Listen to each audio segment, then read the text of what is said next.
مرحبا. تفضل الرئيس. أين هاي ما كنت تعلم ما الكتاب والإيمان؟ وين هاي الآية ما كنت تعلم؟ ما في آية اسمها وما كنت تعلم ما الكتاب ولا الإيمان؟ وين هاي الآية؟ ما أعرف. ما في آية؟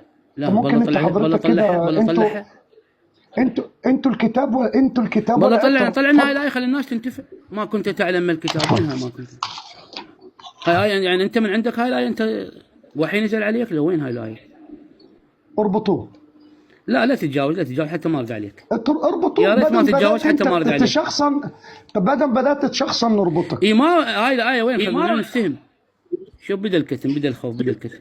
ما كنت تعلم. منين جبتها ما كنت تعلم؟ ممكن تهدى. ايش بيك انت؟ انت متوتر. انا عايزك تهدى بالله عليك. انت متوتر. اهدى. يلا بس يا ريت قلهم ما يكتموني، يا ريت قلهم ما يكتموني، يا ريت قلهم ما يكتموني. شباب جاهزين؟ يلا تفضل. ما كنت تعلم. بلا كتم، لا تخافون. بلا كتم لا تخافون، لا تخافون. بلا كتم يا عم اهدى. هذا لا توترون. اهدأوا بدون كتم. طيب خليك شايف.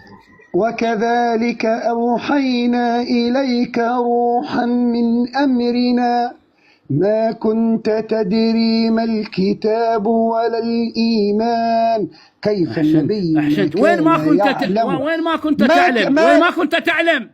حلو. أنت قلت ما كنت تعلم يا مطي. اهدى يا مطي، قلت ما كنت تعلم. قلت ما كنت تعلم حمار. اهدى. حضرتك ارجع بهذا الكلام، وللأسف الروايات كلها صحيحة.